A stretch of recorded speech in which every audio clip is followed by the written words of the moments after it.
Hello everyone, welcome back to my YouTube channel. आज है हमारा डे 6 और आज हमने पढ़ा कॉल बैक्स एंड प्रोमिसेस के बारे में।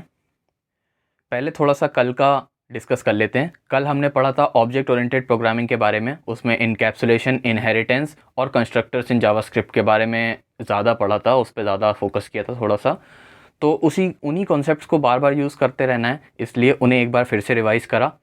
Then we shifted to callbacks and promises, उनके बीच का डिफरेंस देखा और पता करा कि ये कॉल बैक्स और प्रोमिसेस जब सेम ही चीज़ हैं, theory wise concept wise same ही चीज़ हैं, तो ये दो अलग अलग चीज़ें क्यों बनाई गई।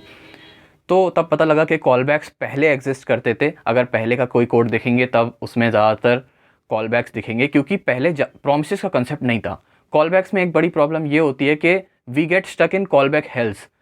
जैसे एक फंक्शन के अंदर दूसरा फंक्शन, फिर दूसरा, उसके अंदर दूसरा फंक्शन, फिर उसके अंदर दूसरा फंक्शन, ऐसे बहुत सारे फंक्शंस पाइल अप होते चले जाते हैं। तो उस प्रॉब्लम को सॉल्व करने के लिए हम प्रोमिसेस का कंसेप्ट लेके आए। ऑल्सो प्रोमिसेस और कॉलबैक्स के बीच की थ्योरी जो होती है वो सेम ही होती है, बट प्रोमिसेस एक बेटर रिप्रेजेंटेशन और बेटर सिंटैक्स प्रोवाइड करता है, जिससे हम कॉलबैक हेल्स को कुछ पॉइंट तक अवॉइड कर सकते हैं। सो हमने ये देखा। देन हमने एरर हैंडलिंग देखा कि अगर जावास्क्रिप्ट के कोड्स में कोई एरर आता है तो उसे कैसे हैंडल करते हैं, देन कैच सिंटैक्स के थ्रू। उसके साथ साथ हमने एसिंक अवेट सिंटैक्स को देखा कि देन कैच में भी अगर प्रॉब्लम आती है तो एसिंक अवेट सिंटैक्स को हम यूज़ करके कैसे उसको मिनिमाइज कर सकते हैं। Async await syntax mainly use होता है एसिंक्रोनस कोड्स के केस में।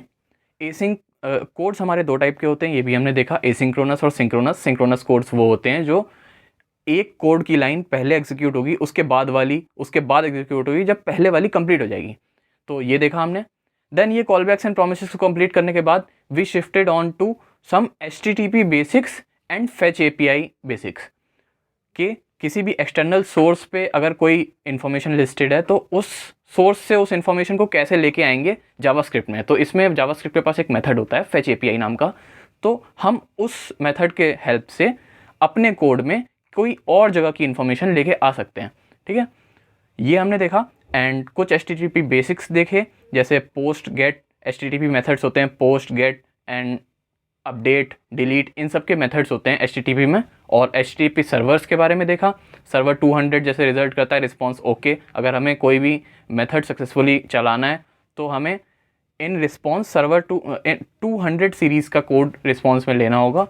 उससे हम पता कर सकते हैं कि हमारा कोड सही चल रहा है। So that's all for the day. और हम धीरे धीरे जावास्क्रिप्ट के एंड पे पहुंच चुके हैं। अब बस थोड़ी सी ऑप्टिमाइजिंग टेक्निक्स रह गई हैं। इसके बाद we will try to start react and let's hope for the best. इसे भी सही से कंप्लीट करने का ट्राई करेंगे and we will make a lots of projects. That's all for the day. Thank you.